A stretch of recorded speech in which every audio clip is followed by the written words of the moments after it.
waxaan idin kala soo hadlayaa xarunta CID-da ee magaalada Muqdisho halkan waxaa maanta booqasho ku yimid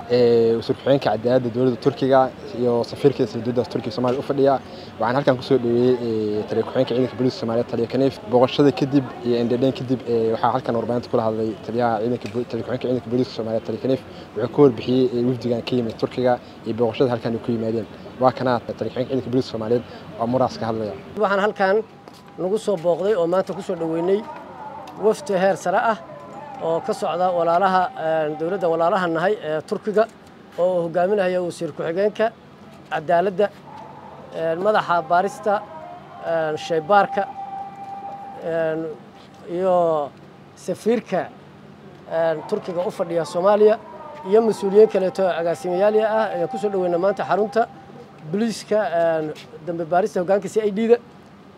waxayna noogu yimaadeen inay sidii hore ay nagu caawin jireenba ay arkaan waxa annaga aan hayno ayna caawiyaan garab istaagaan garab istaag ay u sameynayaan ciidanka booliska horumarin ay dhinac kasta ah hoggaanka ku saabsan hoggaanka CID-da